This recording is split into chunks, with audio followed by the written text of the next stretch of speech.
The following podcast is part of the Underdog Sports Podcast Network. For advertising information or to find more great podcasts, visit us at www.theunderdogsports.com and follow us on Twitter at RealTheUnderdog. Okay. Well, just for the record, we got the Sunny in Phoenix too. 52 to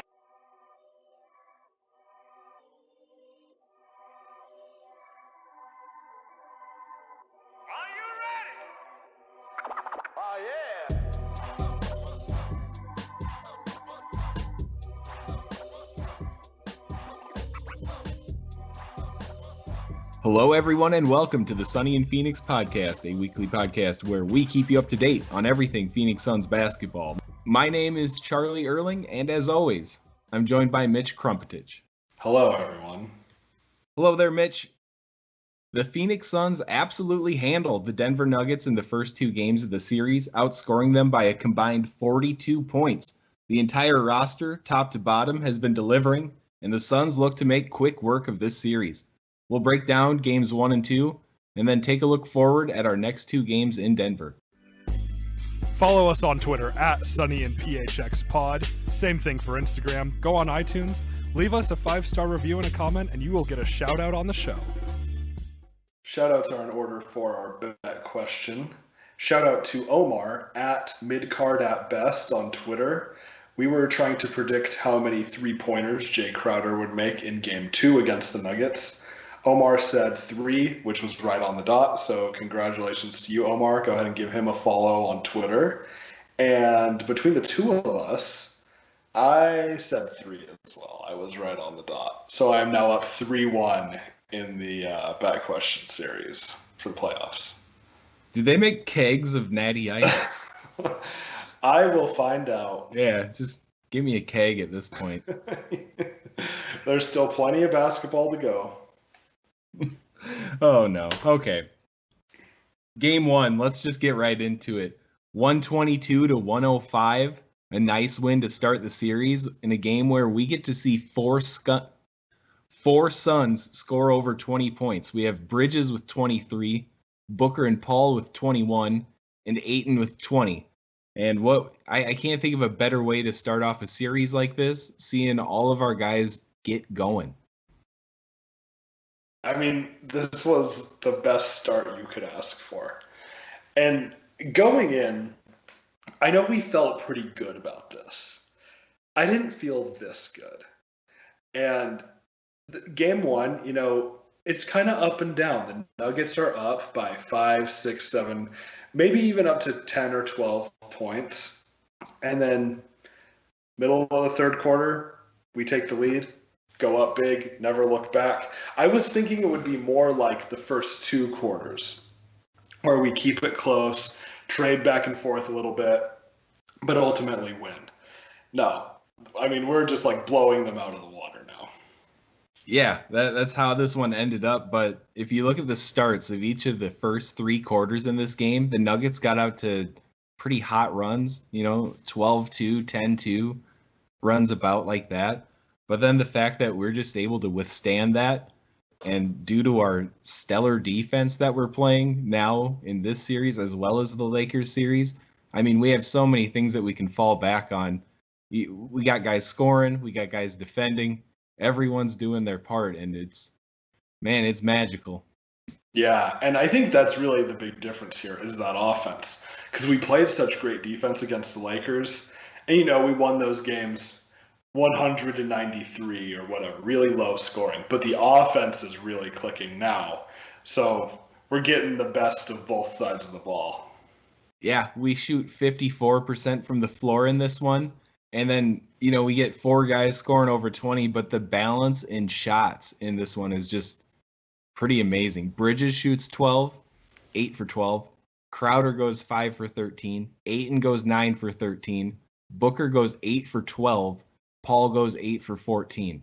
So that's about as balanced as you can get your starting lineup, all contributing scoring like that. It's crazy. Yeah, it's as balanced as you can get. The plus minus looks great for the starters. Booker did have 5 turnovers. I saw some people saying Booker played a bad game. No, Booker did not play bad. he had a good game. He made some mistakes. And sure, he can play better, definitely. But 21 points and 8 assists on 8 for 12 shooting is by no means bad. No, that's so efficient. And we don't see a ton of Booker games like this. Normally the volume's up a little higher. But, I mean, 8 for 12, not having to force a thing, and your team handles the other one. I mean, that's what's so nice about having Booker in the back pocket, I guess you can say, because in both of these games, he hasn't had to do anything too special. You know, he hasn't had to score 30 for us to win a game yet. Right. Well, and Denver just can't figure out how to guard us, really. Between our devastating pick and roll and Booker being Booker and Mikal Bridges and Jay Crowder hitting threes, we're very, very difficult to stop. Oh, yeah. The pick and roll, Zach Lowe did a little piece on that.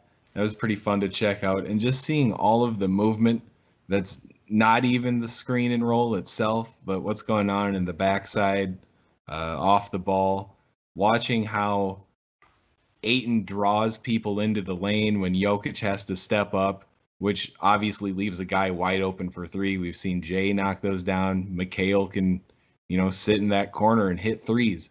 And he's been hitting them this series, 4 for 8 in this first game.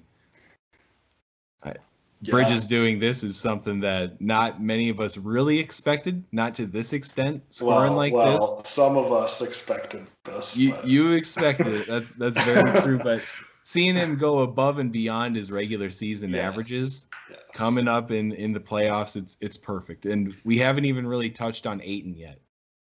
Right.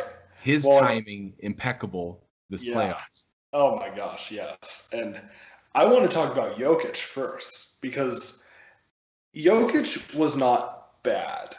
He had 22 points on 10 for 23 shooting. So not super efficient, but you can live with that. 9 rebounds, 3 assists. He did have 4 turnovers and was a minus 13.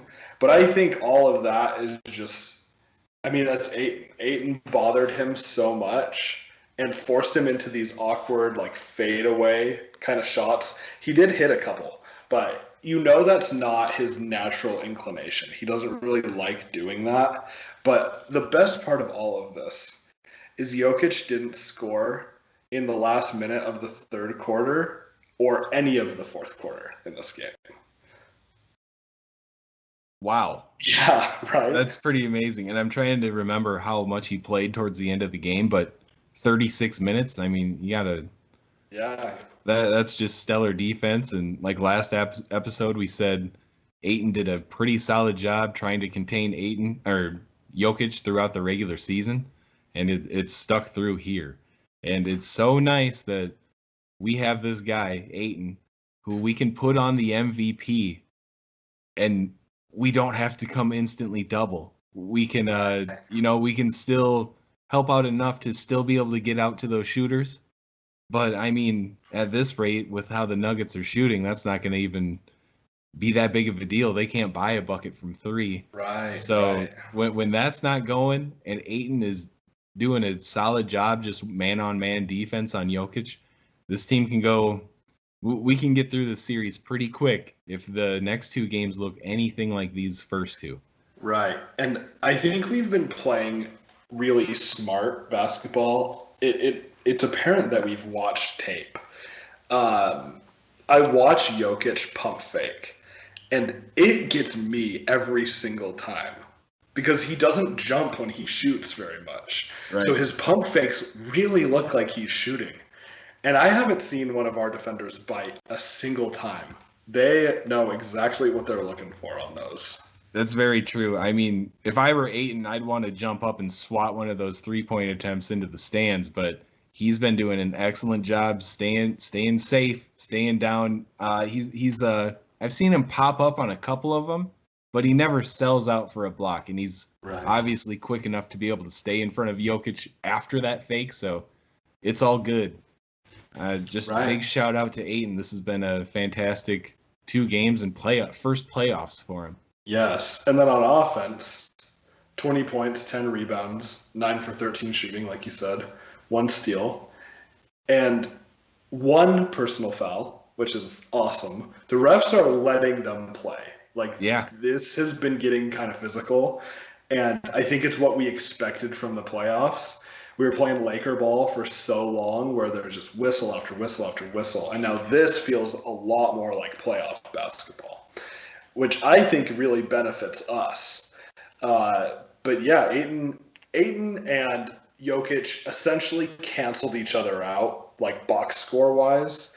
And when you do that, the Suns are going to win every game.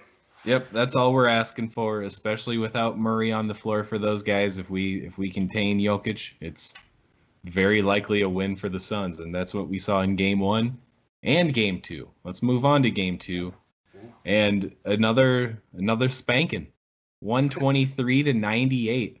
And in the last game, we had 4 Suns over 20 points. This game, we don't have any guys score over 20, but we have 6 guys in double figures, and yet we put up 123 and win by 25. This is a spanking. I'm just going to call it that. It was a spanking, and we're not used to seeing the Suns team do that this often. Looking back at the regular season, games were tight. A lot of games were pretty close and down to the wire, but this is such a change, and it can't. I say this after every statement I make. It can't come at a better time because this is just, it's amazing. I mean, I'm like laughing. It's like hilarious. Look at this box score. It's like you can't help but just smile at it. 8 and 15, Booker 18, Bridges 16, Crowder 11, Chris Paul 17. Chris Paul with a vintage Chris Paul playoff game. 17 points, 15 assists, 5 rebounds, no turnovers. They were showing that stat that was like the last time a player had 15 or more assists and 0 rebounds in the playoff game was 2014, and it was Chris Paul. Like, he's like tying his own records basically. And man, it's just like, it's so cool. And they're having fun out there.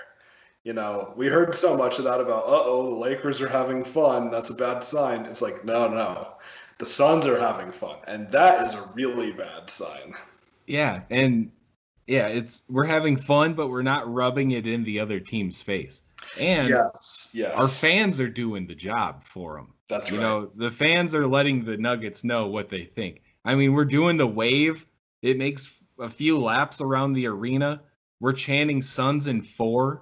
The kid trying to rip his shirt off and then actually pulls it off and just goes nuts, and the crowd goes wild. Yeah. And then the guys on the bench are even talking about it during the game, how insane it is. It's madness, man. It's the best. We were at a couple Lakers games, and it was loud and rowdy in there. But from everything I've been seeing otherwise, these Nuggets games have been even crazier while we're just, giving them the spankings. Yes. And like, obviously I want to win in 4, but I'm like kind of secretly hoping we lose one in Denver because I want to try to go to Game 5. I've been having that back and forth in my head, but I'll be honest, right now I'm saving my money for the conference finals. Or the finals. I mean, I don't want to get too ahead of myself, but yeah, you're right. Yeah, this is great. And another thing that I kind of want to point out in this is Jay Crowder and Aaron Gordon. Aaron Gordon has been so bad. I feel for him. Like, just a difficult situation for his career. Anyway, Jay Crowder and Aaron Gordon get in this kind of shoving match, and it gets broken up pretty quickly. But I love that that's how that went down. Because if that were the Lakers or LeBron or something, there'd be guys rolling on the ground, acting, flopping everywhere, refs having to review it, and instead these guys shove a little bit, get broken up. They didn't even look at a replay. Like, that's playoff basketball. Right. That's what's going to happen. It's 2 teams going up against each other multiple times in a row. Tempers are going to flare a little bit. I kind of liked that little scuffle. Oh, I 100% like it. And I'll stand up for Aaron Gordon on that little session right there any day of the week because you're getting smacked. It's not fun. You don't want to get clowned on. So you're going to do a little something to try to rile up the team. You got to get the guys going somehow. And we also heard how after game 1, him and JaMychal Green in the locker room telling everybody that wasn't good enough, that's not enough effort, trying to get him riled up. But then if you're Aaron Gordon, you can't go drop 6 points in this game. You got to do more than that. But, I mean, that wasn't a terrible dust-up that those two had. No. I can get over that real fast, but the one thing I will say is Jay Crowder probably the last guy on the Suns that I'd want to start that with. Oh, yeah. Yeah, but, really. And then the cherry on top, right after that, Crowder, the vet, knows that Gordon's all riled up. And then he sets up and takes a charge on the very next possession, and it's going the other way. Right. Just that's a chef's kiss right there. Yes. That's a very Chris Paul move right there. Oh. And that's another thing. Chris Paul, he's making threes now. He is looking good. That shoulder is looking nice and healthy, and hit a couple threes over the last couple games, and that's been such a relief to see.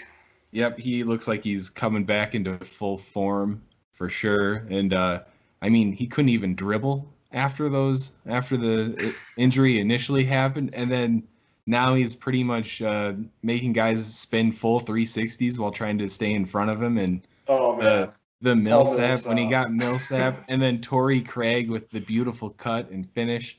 And then again, you hear the crowd go absolutely nuts. Yeah. I mean, we're getting hyped up for great basketball, great teamwork. The team just does everything right, and it's apparent when you're winning playoff games by 25.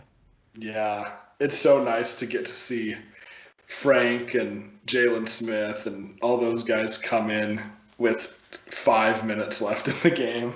Oh yeah, I mean, how cool would it be to see those guys play every single playoff game in this series? They got their garbage minutes in both. But Dario Saric, we got to bring him up in this one. Yes. He came up clutch. He hit a couple threes, just playing such smart basketball. 8 points, and he's plus 15 in his 16 minutes on the court. And we were waiting for this. We saw him struggle. We knew there wasn't a good matchup for him in that entire Lakers series, but we said, hey, maybe that's a good matchup when Millsap comes on the floor. That's exactly what has been going down. But Ayton in this one gets 2 personal fouls in the first few minutes of the games. And guess what? It's Dario after that. It's Dario on Jokic.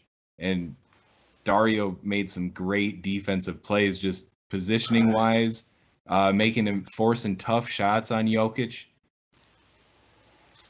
Yeah, it's more than we could ever ask for. I'm speechless, man. If Dario's doing that and Chris feeds him with a no-look pass, one-handed dunk, when Dario's dunking, it's just something else. It's something else. And then Frank comes in, hits a 3. You know, we get those two guys going. It's a good time. Yeah, it's just such a joy to watch. And man, I feel like we should say something about the Nuggets here with Michael Porter Jr. He injured his back in that game 1. Yeah. I saw he was questionable throughout the day off coming into the game. He ends up playing, but he's ice cold in this one, 3 for 13 from the floor, just can't really get anything going. And then on the defensive end, Chris Paul is calling his name. Mikhail, come give me a screen. I want Michael Porter Jr. guarding me. I'm going to hit a jumper in his face. And we saw that happen 3 or 4 times in this game. We're just picking on him. And I feel like the Nuggets are going to have to make some sort of changes heading into this game 3. But we'll get into that in a second. But last week, we gave 4 keys to beat the Nuggets. And we just want to go over those and potentially gloat a little bit. Number one was slow down Jokic, and that is absolutely happening. Ayton is matching his performance. Some say you could say he's even outplaying him in the big scheme of things. So that's obviously the biggest factor here. Number 2, abuse the guard matchups. Chris Paul and Devin Booker they're getting their way. Campazzo can't guard anybody. Austin Rivers can't either. If Rivers is on Booker, you can just write in 2 points. Mm-hmm. And then they're obviously throwing everybody they can at Booker to slow him down. But as we said earlier, we don't even need that right now. So they're in a world of hurt. Number 3 was take advantage of our solid defense. That kind of goes in with what Ayton's doing with Jokic. Our defense is playing great. The rotations are there. The pressure's there. I mean, they can't get anything going aside from Jokic catching the ball in the post and putting up a tough shot over Ayton. That's their best offense so far. Right. Yep. And then number 4, get off to hot starts and win at home. Take advantage of the home court advantage.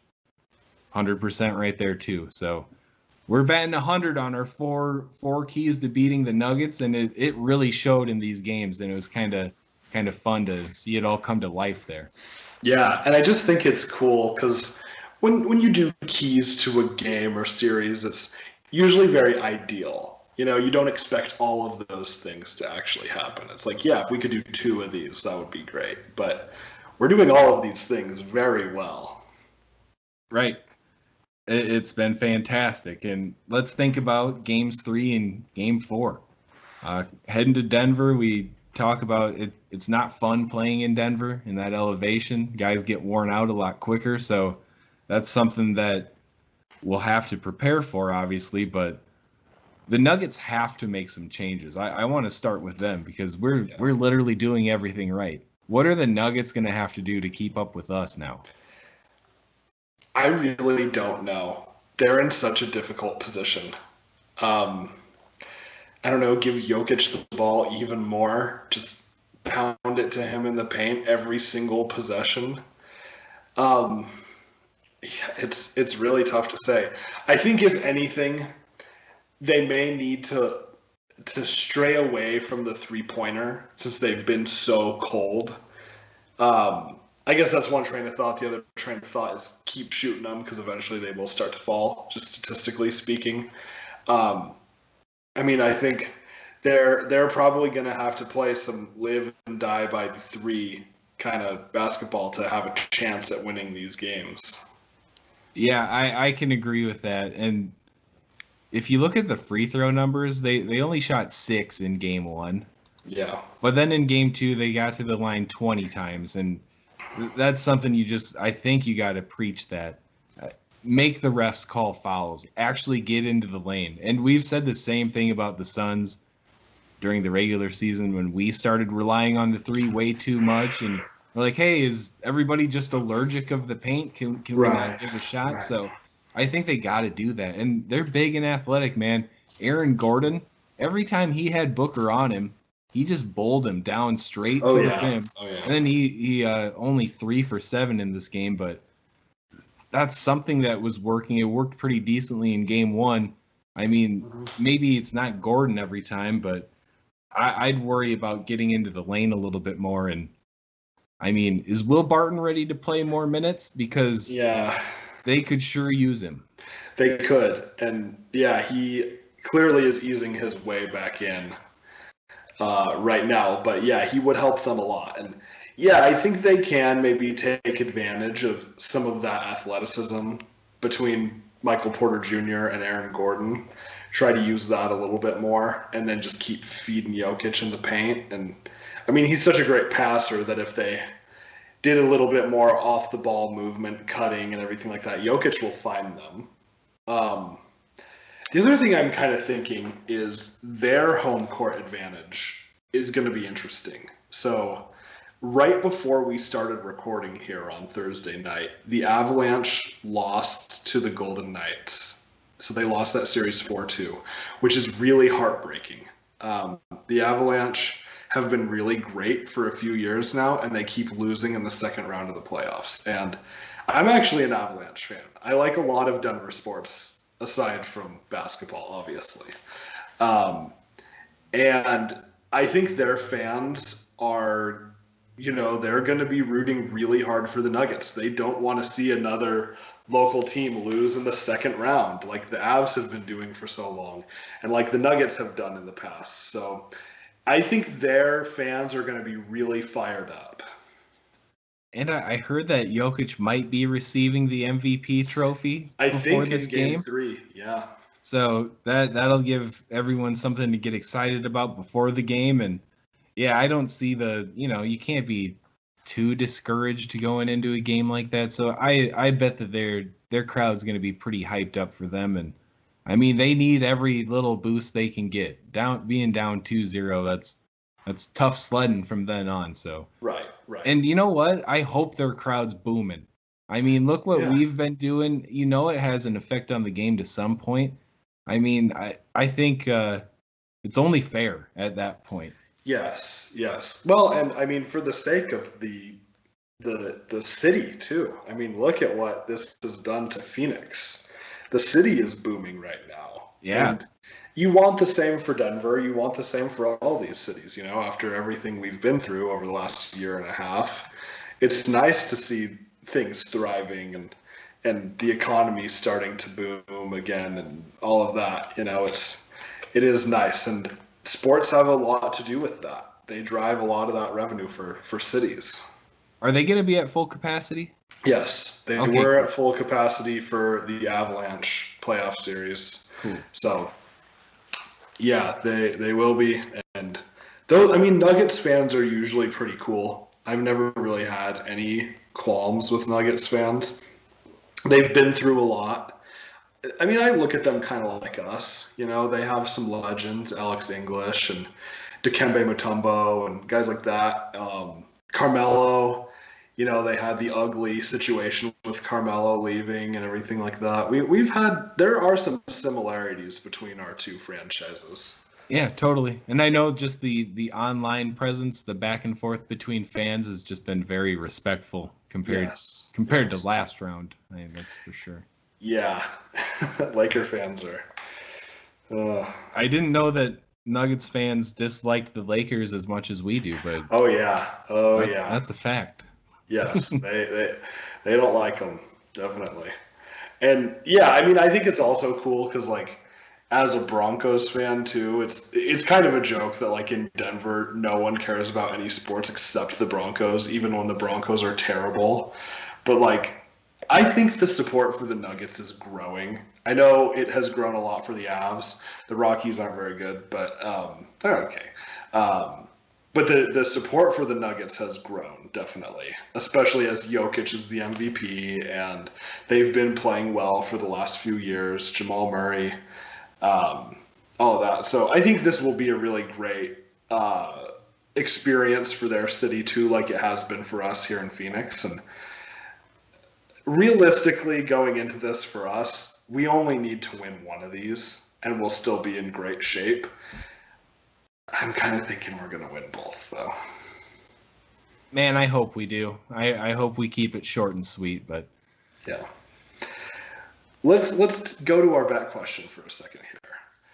Mikal Bridges has been playing really well and scoring a lot better than in the Lakers series for sure. So we're looking at Game 4 here. It's going to be Sunday. How many points is Mikal Bridges going to score in Game 4?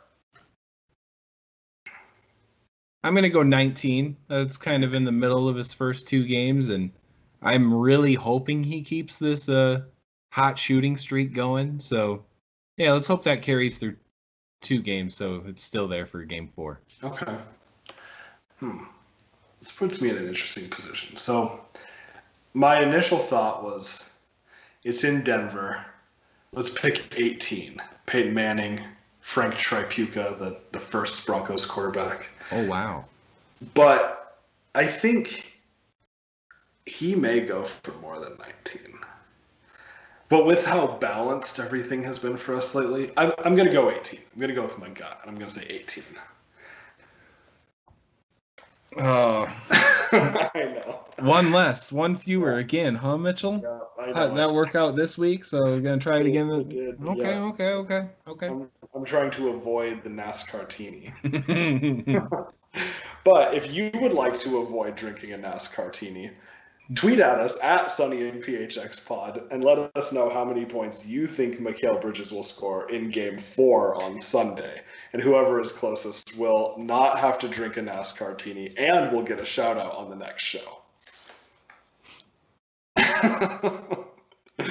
All right, well, and with that, let's go to our non-sports section. So we talked earlier about how the economy is doing, how things are happening. The city is really alive with the COVID vaccine being, the effects really being seen. But what are you going to continue doing at home post-COVID? Ooh. Okay, I'm going to tell you the one I want to get away from, and then the one I will probably keep doing. The one I want to get away from is ordering groceries online, because you never know what you're going to get. And then if they do a replacement and then you don't nix it fast enough, you might get something that you don't want. It's not the best. And I kind of miss going to the grocery store, to be 100% honest. But in a similar vein, though, on the flip side, I really like ordering meals. I've tried so many different random new places because of it. I don't know. I'm not a huge restaurant guy. I like going out every once in a while, but I think I've been a little more ambitious with my with the variety since we've been doing that, and I don't mind that. But I do want to start going back to restaurants a little more. But then, once in a while, the meal delivery, it's pretty legit. I really like it. Yeah, that is nice. A lot of restaurants really perfected that over this time. I was just kind of thinking about this because my wife and I watched the new Conjuring movie on HBO Max just because we have that. And it came out in theaters and on HBO Max right away. So we just watched it. We didn't have to go. We're already paying for the subscription. So we're like, why go? I mean, it's fun to go to a movie theater every once in a while. But yeah, it was kind of nice. So I guess that's what I'm going to go with. I think just the option for new movies to come out on these streaming services, that is kind of nice, especially as someone who falls asleep very easily. Ooh. It's always kind of annoying to go see something new that I really want to see and then just fall asleep when I've paid all this money and you get all your drink and snacks and it's all expensive. And then I fall asleep. And if I really want to see a new movie, I basically have to see it twice and then time where I'm going to sleep in the second one.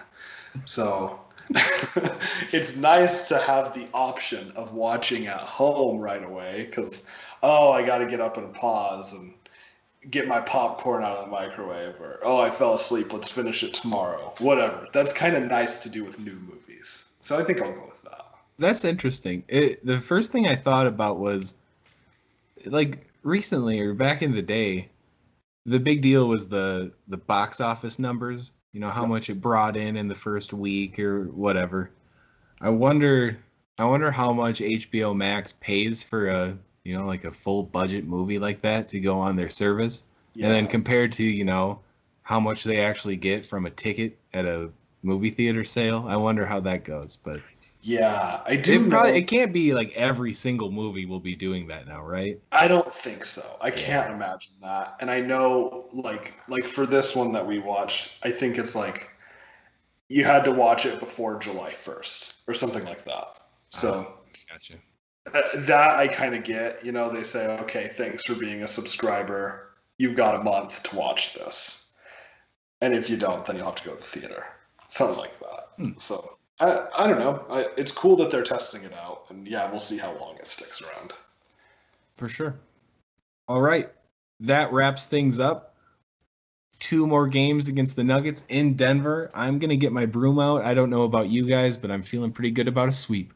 Check us out on social media at Sunny and PHX Pod. That's Twitter and Instagram. And we'll see you in a few more days with a new episode. Go Suns.